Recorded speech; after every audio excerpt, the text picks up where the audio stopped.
आप इतने गुस्से में क्यों हो भाई?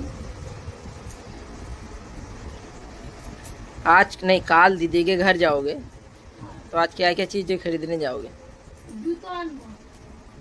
अरे बहुत सारी चीजें खरीदना है क्या आपको? ले भाई, तेल ही। और तैयार हो जाते फिर किसी क्या? वे छोड़ो यार।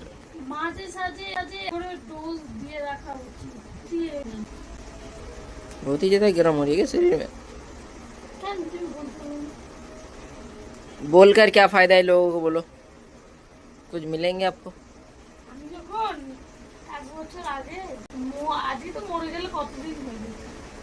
তখন আমাকে বাড়িতে দেখতে আসার মতো কারো গতরে মানে কি বলে উঠিনি, আমার ঘরকে দেখতে আসে না। আজ আমি ভালো আছি, আমার পরিবারের সঙ্গে সুখী আছি, তাদের সাথে সহ্যই। नहीं होंगे, ऐसे कैसे होंगे किसी को? আমি যে ভিডিও বানাই ওটা কারো ফারাক করে না, ঠিক আছে? ফারাক তো টাকার উপর, এটাই बस बस चुप।